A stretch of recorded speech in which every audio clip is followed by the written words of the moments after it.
So as you guys know, President Obama called for raising the minimum wage to $9 an hour, and some congressional Democrats actually one-upped that and have called to increase the minimum wage to $10.10 an hour. Now, interestingly enough, even if you raise it to $10.10 an hour, that is only getting close to the buying power that the minimum wage had in the year 1960, because you have to adjust for inflation and all that stuff. So the minimum wage now, comparably, is much lower than it's been historically. So the key number for a living wage would be $12.50. That's the magic number that I'd like it to get to, but I'm dating myself because that's not possible, at least with how corrupt our politicians are. But since 2011, there have been 105 wage suppression bills that have been introduced in state legislatures. So do you understand that?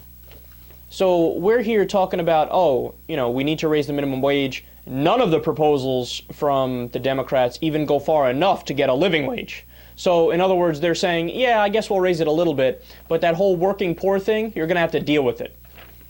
We have over 10 million people in this country that are members of the working poor class. They work full-time jobs, but don't make enough money to make rent and put food on the table.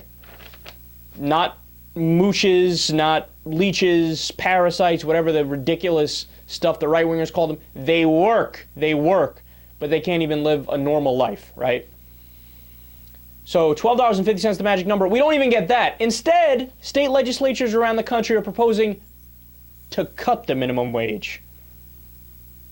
So legislators from 31 states, to give you specifics, have introduced 105 bills reflecting ALEC's model, their legislation designed to suppress the wages of low-paid workers in the United States. So ALEC, to brush you guys up on this, they are a lobbying group that is not really registered as a lobbying group. They have some other way of classifying them that essentially lets them get away with open bribery and open corruption.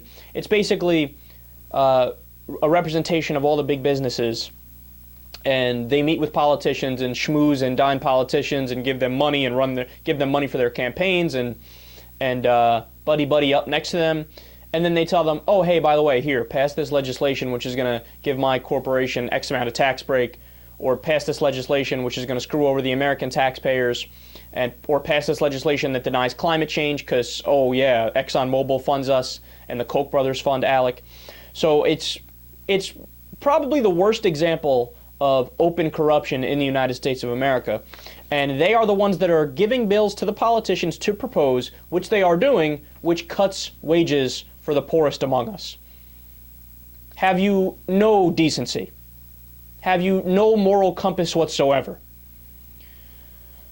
So of these 105 bills, 67 of them were directly sponsored or co-sponsored by ALEC, and only 11 of the bills actually passed. But it speaks to a larger problem, which is, of course, the war on workers in this country. And you can't say, oh, well, they did it because it's the will of the American people, because when you look at the polls, 71% of Americans support a minimum wage increase. Even Republicans support a minimum wage increase. So why is it that it's seemingly so hard to get it by, and why is it that in a lot of state legislatures they're doing the opposite and cutting it? Because our politicians are corrupt. They're bought by big business, they're bought by the rich, and the rich tell them what agenda to set, and they tell them to do their bidding.